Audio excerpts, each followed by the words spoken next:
পাঁচজন চাঁদাবাজকে গ্রেফতার করেন শ্যামপুর মডেল থানা পুলিশ। পুলিশ সূত্রে জানা যায়, গোপালগঞ্জ জেলার মোহাম্মদ জামিল হোসেন তিনি বডি স্পার কাজ করে থাকেন এবং তিনি অনলাইনের মাধ্যমে বিভিন্ন স্থানে গিয়েও এ কাজ করে থাকেন। তার সঙ্গে কথা বলেছিলাম কিছুক্ষণ, তো তার সঙ্গে কথা বলার পরে সে একটু এগিয়ে নিয়ে যাওয়ার পরে আমাকে তখনই ওই মুহূর্তে ৬-৭ জন ওদের যে দলের ওরা আমাকে এসে খুবই জাপটে ধরে যে এখান থেকে নড়তে পারবি না। অনেক ছুরি চাকু বের করছিল, আমাকে ভয়ভীতি দেখাইছিল ওখানে। ঘটনা সূত্রে ১৬ জুন রবিবার আনুমানিক রাত ১০টার সময় তার মোবাইল নম্বরে অজ্ঞাতনামা একজন ব্যক্তির থেকে তার পেন থেরাপি দেওয়ার জন্য তাকে ধোলাইপাড় নৌকা ব্রিজের নিচে আসতে বলেন। পরে আসামিরা তাকে ওই ফ্ল্যাটে আটকে রেখে মারধর করা সহ বিভিন্ন ভয়ভীতি প্রদান করে, তাহার নিকট ১ লক্ষ টাকা দাবি করে এবং তার সাথে থাকা ৯,০০০ টাকা তারা ছিনিয়ে নেয়।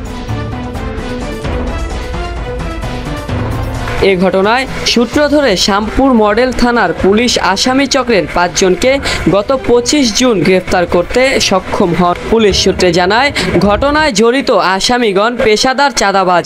পূর্ব পরিকল্পিতভাবে বাদীকে ঘটনাস্থলে নিয়ে আটক রেখে মারধর করা সহ ভয়ভীতি দেখিয়ে চাঁদা দাবি ও আদায় করে থাকেন তারা।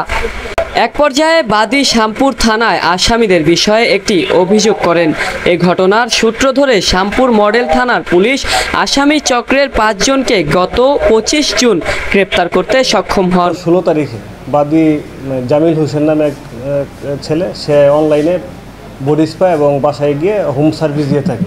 সে মেসেজ দিয়ে থাকে যারা বয়স্ক লোক বা যাদের দরকার, অনকলের মাধ্যমে সে বিভিন্ন বাসায় যায়, বাসায় গিয়ে সার্ভিস দিয়ে থাকে। সেই নিয়ম মোতাবেকই তাকে একটা নাম্বার থেকে ফোন দিয়ে গত ১৬ তারিখে জানায় যে তাদের বডি স্পা করতে হবে। তখন তাদের ঠিকানা দেওয়া মতে জোড়াই নিয়ে চলে আসে, পুস্তাগুলোর ব্রিজের নিচে চলে আসে। তখন তাকে নিয়ে একটা বাসায় নিয়ে যায়, কিন্তু ঘটনা ঘটে উল্টো।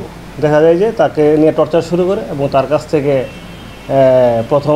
প্রাথমিকভাবে প্রথম দিকে তার কাছে ৯,০০০ টাকা ছিল, ৯,০০০ টাকা ছিনিয়ে নিয়ে তারপরে তার কাছ থেকে ১ লক্ষ টাকা দাবি করে। পরবর্তীতে তার অ্যাকাউন্ট থেকে আরও ২ লক্ষ টাকা একটা অ্যাকাউন্টে ট্রান্সফার করে নেয়। এই ঘটনা ঘটে ১৬ তারিখ। ১৭ তারিখ তাকে টাকা নিয়ে তাকে ছেড়ে দেওয়া হয়। পরবর্তীতে সে আমাদের শ্যামপুর থানায় আসে গতকালকে। এসে অভিযোগ দেওয়ার পর আমরা আমাদের নিয়ম মোতাবেক আমরা আমাদের কাজ করি এবং আমরা ৫ জনকে গ্রেপ্তার করতে সক্ষম হই।